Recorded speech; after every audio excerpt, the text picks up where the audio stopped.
Luiz. Olá, meus amigos, amigas, internautas, sejam todos bem-vindos. Nós vamos dar continuidade ao estudo deste livro, A Vida no Outro Mundo, escrito pelo nosso patrono, Cairbar Schutel, enquanto estava ainda encarnado, por volta de 1933. Nós já lemos um pedaço do capítulo Existência do Perispírito e Desdobramento da Personalidade. Para que possamos nos enfronhar totalmente, eu vou reiniciar a leitura. Então diz Cairbar Schutel: desde que foi constatada a existência do perispírito, abriu-se novo campo de estudos da vida, e a moderna psicologia, com os seus princípios de livre exame e suas recomendações de experimentação e pesquisa, veio ampliar os estudos que se faziam sobre a vida, demonstrando cabalmente que a alma não é o produto, o resultado das funções neuricas e cerebrais, mas ao contrário, é a causa dessas funções, como o maquinista é o agente que faz funcionar a máquina e o músico é o autor da melodia. Escreve Gabriel Delany no livro Evolução Anímica.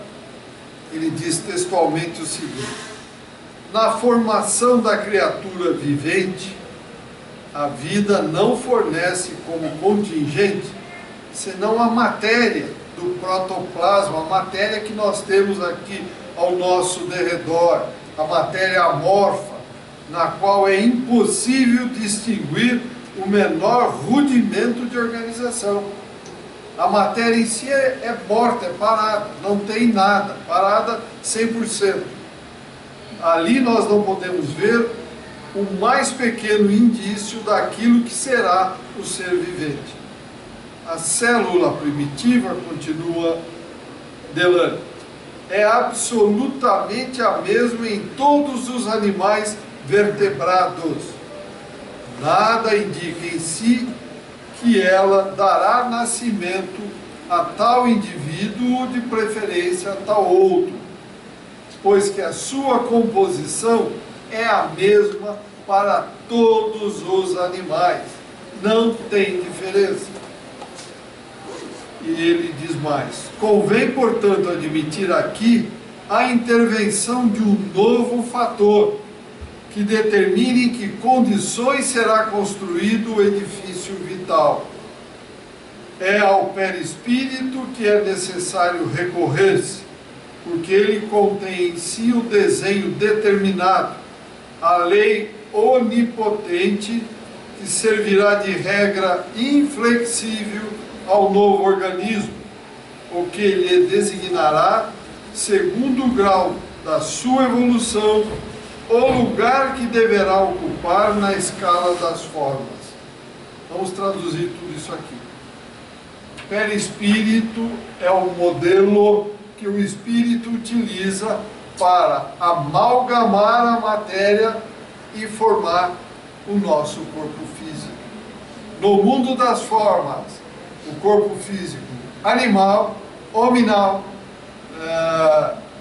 vegetal, enfim, ele é que vai determinar o grau de evolução que nós temos, em que escala cada um vai se parar, vai renascer para poder evoluir.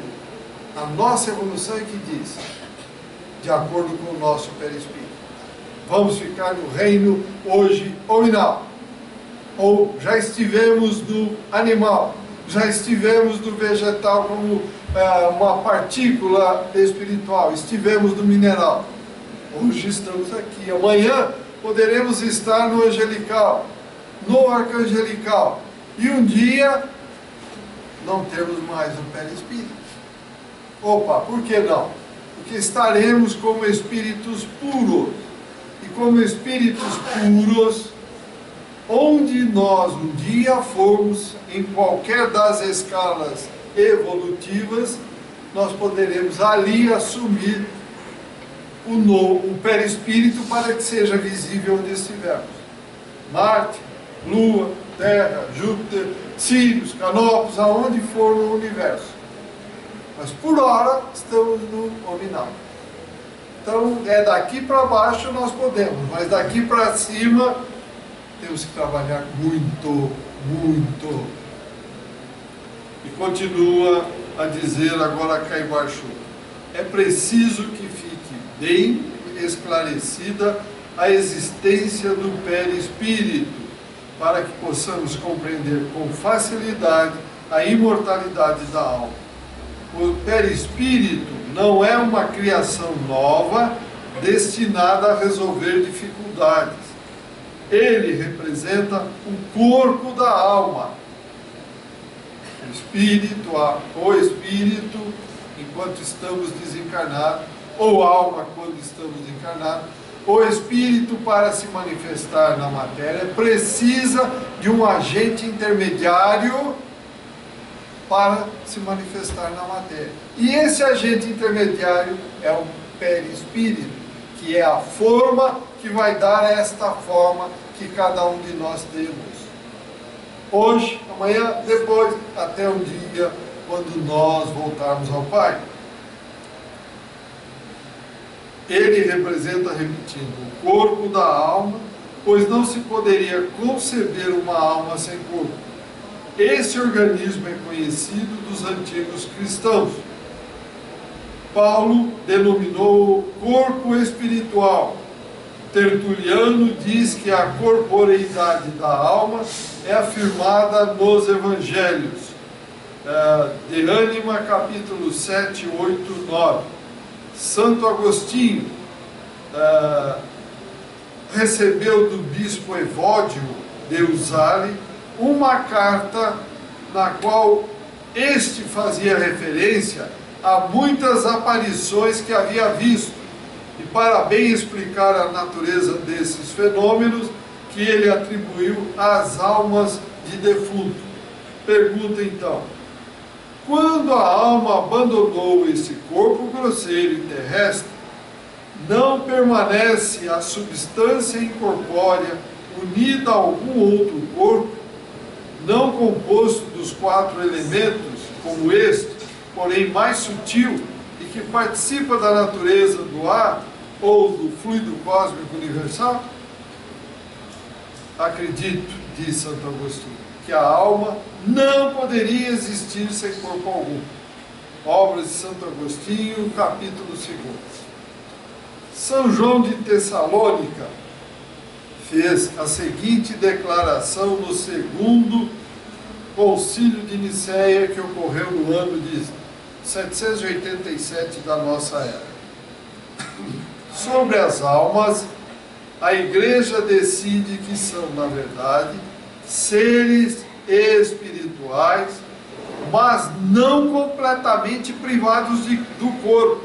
Ao contrário, de um corpo tênue, aéreo ou ígneo, ou seja, formato de uma luz.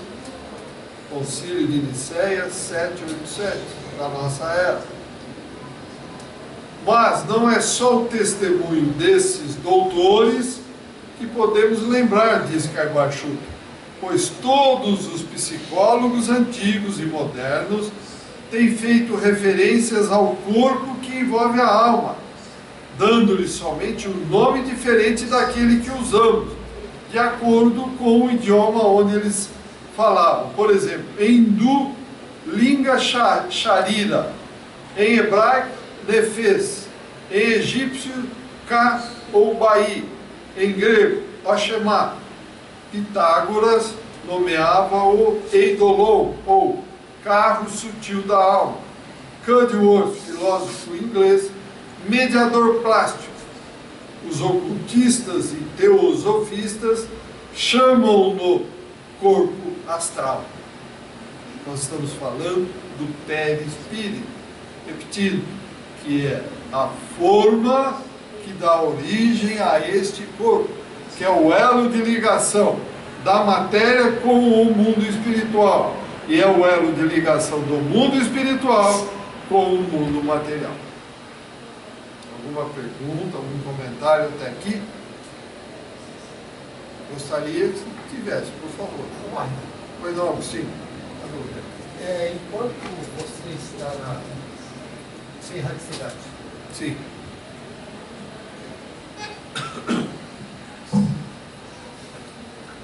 enquanto você está no outro plano,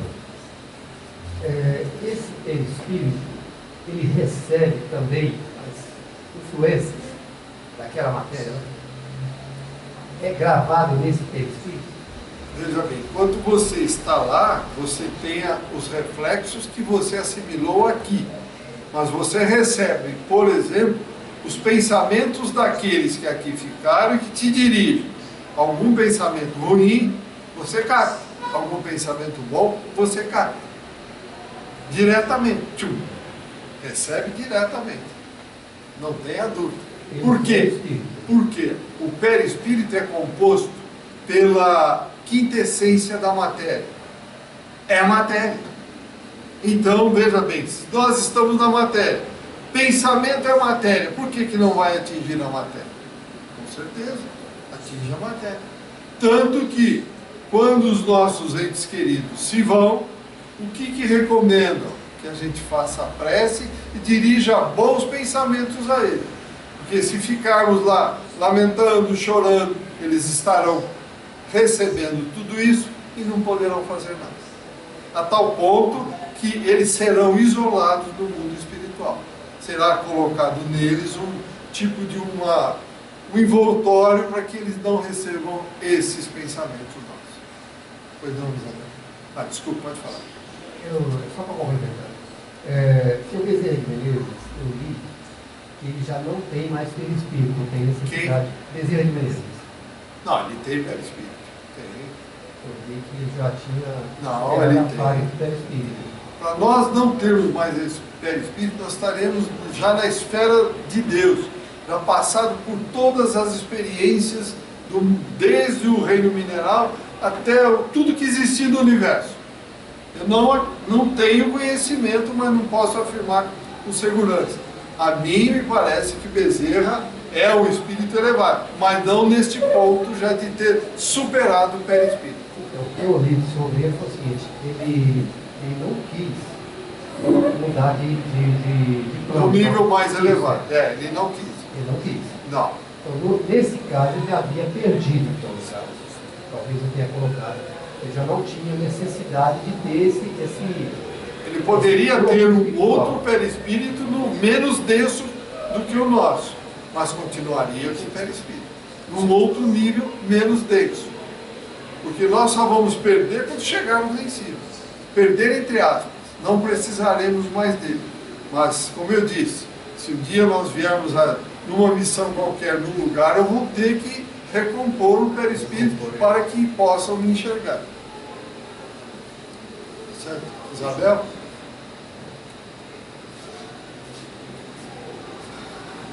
Jesus, né, disse que demorou mais de 1000 anos para conseguir chegar aqui. Então, para conseguir chegar aqui. Acredito que Pois não, Isabel. André Luiz. Ficou no umbral 8 anos. 8 anos. 4.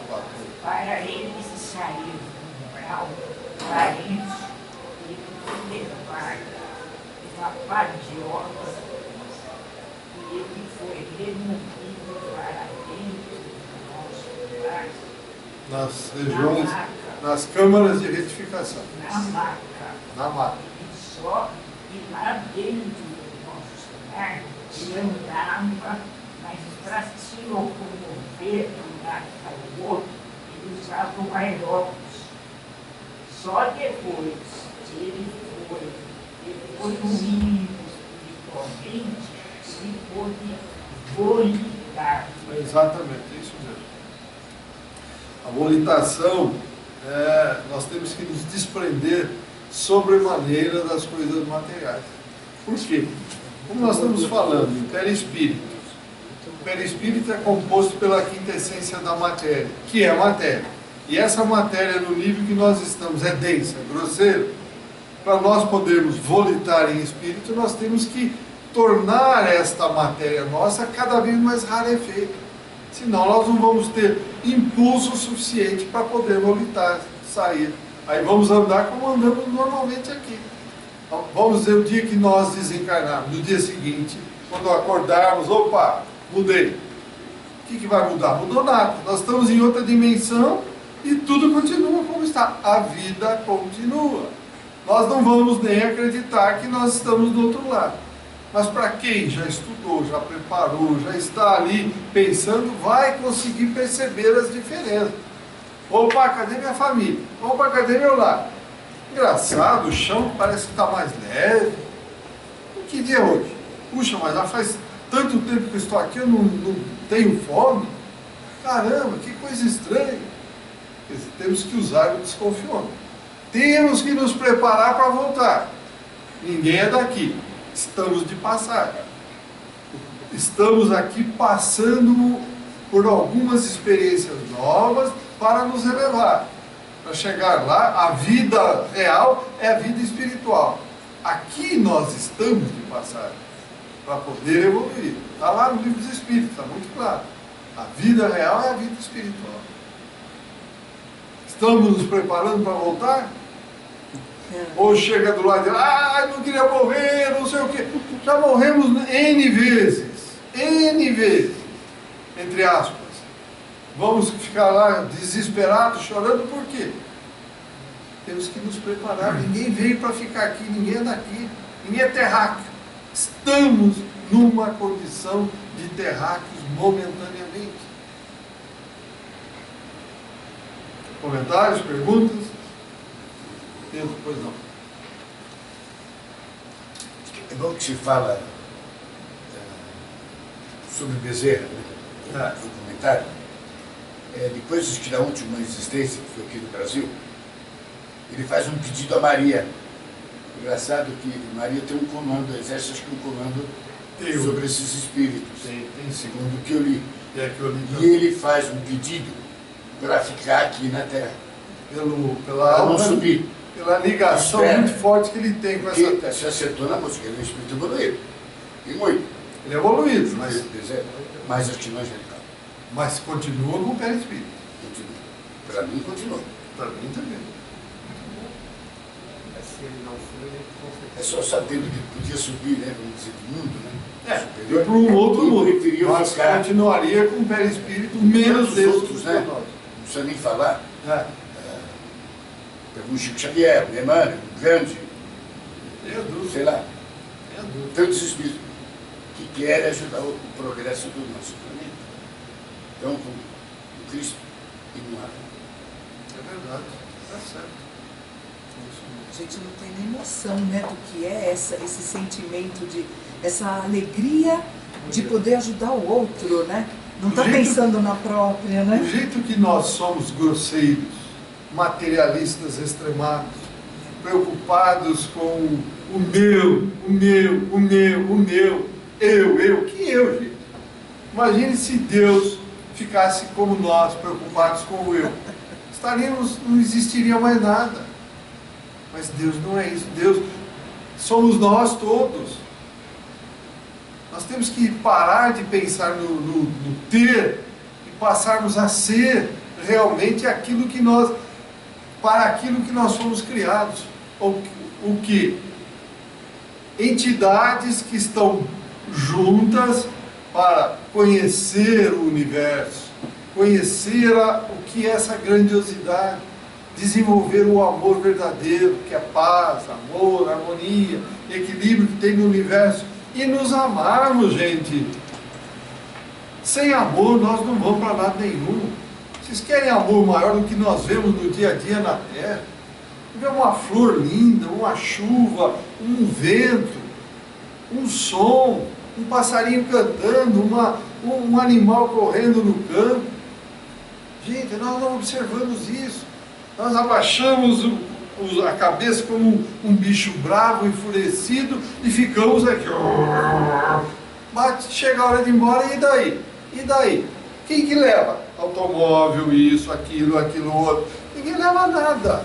Eu já disse várias vezes, vou repetir. Alguém foi no enterro onde tem um carro forte atrás, levando dinheiro, títulos, valores, ou um caixão cheio de gavetinha para levar alguma coisa? Ninguém leva nada, gente.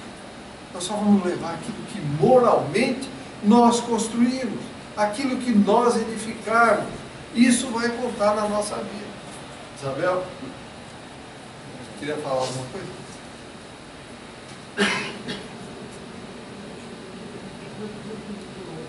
Então, usa o microfone que pode falar mais baixo.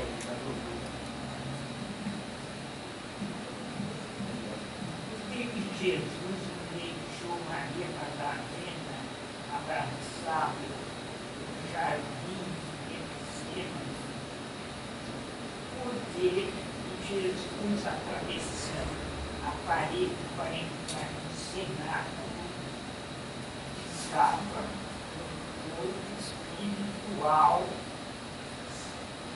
Então, por isso que ele deixou Maria Madalena abraçar. Exatamente. Ele disse: não me toque, Não me toque, porque eu ainda não voltei ao Pai. Por isso que ele conseguia atravessar a parede, Isso. entrar aqui. Materializava, usava os nossos fluidos e se materializava. Então é por isso que o que é a ascensão de Jesus? É exatamente isso. Alguma pergunta a mais? Então vamos aqui, que tem bastante informação lá.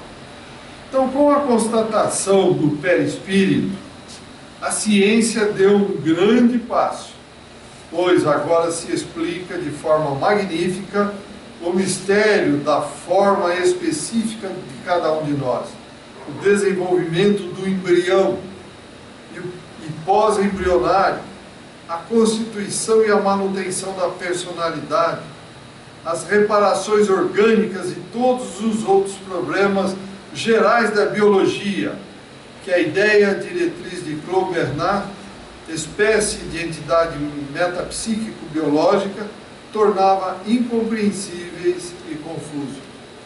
Então eu vou ler mais um pedacinho, depois eu vou comentar. A resolução do problema da vida, como da morte, depende exclusivamente do estudo do perispírito, cujas provas são tão abundantes que podem até ser demonstradas pela fotografia.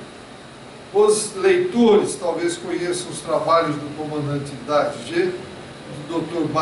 Baraduc e do Conde de Rochard, que põem em foco o duplo humano ou o perispírito. As provas apresentadas por esses investigadores são positivas e não admitem contestação. Lembrem-se, estamos em 1933, quando o Caibal Schutter escreveu isto. E ele está se baseando em pesquisas que foram feitas até então. E um dos grandes pesquisadores foi William Crookes, o cientista inglês. Enfim, a bilocação dos médiuns é um fato digno de estudo. A esse respeito, a revista Espiritualice de 1875 publicou um caso muito interessante que o Dr. Gabriel Delany aproveitou para ilustrar uma de suas obras. Eis a narrativa. Eu vou ler a narrativa e depois nós faremos o comentário. Um negro chamado H.E. Lewis possuía grande força magnética, da qual fazia exibição em reuniões públicas. Em Blackheath, no mês de fevereiro de 1856, numa dessas sessões, ele magnetizou uma moça a quem nunca tinha visto. Depois de a ter mergulhado em sono profundo, magnetizou, entenda, hipnotizou. Depois de a ter mergulhado em sono profundo, ordenou-lhe que fosse até a casa dela e que em seguida contasse ao público aquilo que tivesse visto. Ela declarou então que via a cozinha e que aí se achavam duas pessoas ocupadas em trabalhos domésticos. Lewis mandou que tocasse numa dessas pessoas. A rapariga começou a rir e disse: toquei-as, porém elas estão com muito medo. Voltando-se para o público, Lewis perguntou se alguém conhecia a rapariga. Sendo-lhe respondido afirmativamente, propôs que uma comissão fosse lá na casa dela. Diversas pessoas prontificaram a isso e, quando voltaram, confirmaram em todos os pontos aquilo que a rapariga havia dito. A casa estava efetivamente uma balbúrdia e em profunda excitação, porque uma das pessoas que se achavam na cozinha declarara ter visto um fantasma e que esse lhe tocara o ombro. Veja só, como nós ainda somos bastante infantis, nós todos. Medo de fantasma? Fantasmas somos nós ontem, somos nós à noite quando dormimos, seremos nós amanhã quando formos embora. Existe fantasma? Não. Fantasmas somos nós, são forças que nós mesmos exalamos. São esses nossos moldes, o perispírito, que se tornam visíveis. Toque de mágica? Não. Usam o nosso fluido vital ou ectoplasma e ele se torna visível. Ah, mas eu tenho medo de fantasma. Mas que isso? E quando nós dormimos, que nós aparecemos dos outros lugares? Somos fantasmas? Essa é a duplicidade da vida, essa é a verdadeira vida. A verdadeira vida não é espiritual, como eu acabei de dizer há pouco, e que está no livro dos Espíritos. Estamos momentaneamente aqui de passagem. Então não podemos ter nenhum receio, precisamos levar isso com seriedade. Daqui a pouco chega o nosso tempo, porque 100 anos aqui é um relâmpago lá. Chega o nosso tempo, vamos voltar de novo, e aí? Vamos ficar com medo de nós mesmos? Como infelizmente acontece com companheiros do mundo espiritual que chegam aqui para ser atendidos e a gente começa a conversar. Não, não quero ver, eu não quero ver fantasma, sendo ele um próprio fantasma. Quer dizer, não quero ver fantasma, porque a vida é tão real e a vida continua que ele acredita que está aqui ainda na matéria. Então nós precisamos começar a levar com muita seriedade. Não somos terráqueos, estamos de passagem. Isso aqui que nós estamos vendo vai se decompor em átomos e vai voltar para a natureza, para compor novos corpos que renascerão aqui. Estamos com medo do quê? Voltando ao perispírito. Veja, o perispírito é que modela o nosso corpo. É dele que vem toda a força. Nós estamos falando do embrião, do pré-embrionário do embrião. Por que aquela célula que tem que nascer no dedão do pé não nasce no nariz? Se não tivesse alguém coordenando isso, se não tivesse uma força coordenando isso, poderia acontecer. Se fosse um regime amorfo, ou seja, um agênere não gerado por uma força com um perispírito junto, as células daqui poderiam nascer aqui, daqui nascer aqui, daqui nascer no pé, mas não, cada célula com a sua função nasce no lugar correto. Porque o perispírito, através do espírito que coordena, é o que faz a intersecção, que faz a intervenção na matéria. Então veja a importância disso tudo. Alguma pergunta, algum comentário até aqui? Então vamos em frente. Temos aqui mais um caso. Inúmeros casos são relatados nos anais do psiquismo. Haja vista Santo Antônio de Pádua aparecendo em Lisboa para livrar seu pai da forca. O senhor Braquet, investigador muito prudente e cético, assim se exprime quando trata de dar o seu testemunho a fatos iguais. Vi centenas de formas materializadas. Em muitos casos, o duplo do médium, ou seja, o perispírito ali materializado, era tão parecido que eu teria jurado ser o próprio médium. Se não tivesse visto este duplo desmaterializar-se à minha frente e imediatamente depois, verificado que o médium estava adormecido. Então ele iria acreditar que era o próprio médium ali presente. Diz ainda Caibar Schutter, um caso mais recente foi noticiado pela revista Espírita, feita por Kardec. Passamos-la para estas páginas a título de curiosidade. Diz aqui Caibar, relatando a revista Espírita. Um bispo sueco, visitando as igrejas da Lapônia, encontrou um mágico lapão, a quem repreendeu por espalhar a superstição, utilizando-se de suas faculdades à procura de objetos roubados, desaparecidos, etc. O mágico então resolveu propor uma experiência e o bispo pediu-lhe que dissesse o que fazia naquele momento sua família lá em Uppsala. Então o lapão, o mágico, mergulhou num êxtase tal que o médico chamado ficou inquieto pela sua vida, visto que parecia estar sem consciência como morto. Meia hora depois, voltou ao seu estado normal e disse ao bispo que sua senhora e uma menina, naquele momento, escamavam um peixe na cozinha em Uppsala. Para demonstrar bem que seu duplo tinha estado lá na casa do bispo, pegou no anel da senhora que ela tirara do dedo para preparar o peixe e escondeu-o no caixote de carvão na cozinha. Vejam só. Quando chegou ao Uppsala, o bispo fez-se acompanhar de testemunhas e dirigiu-se imediatamente à cozinha, encontrando o anel precisamente no lugar indicado pelo lapão. A senhora confirmou que, de fato, naquele dia e hora, estava a arranjar um peixe para o que havia tirado do dedo a aliança de casamento, tendo-a perdido.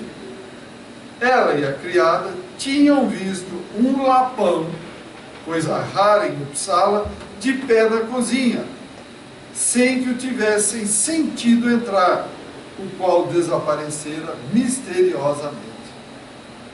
A visão, continua ela, fora tão real que ela foi à polícia queixar-se do lapão pela falta do anel, ao que a polícia respondera não ter podido encontrar em Uppsala o menor vestígio do lapão presumido ladrão. Vejam vocês. Parece claro que, se ainda vivo, o homem pode ser visto fora do seu corpo. É que a sua personalidade não consiste somente no corpo.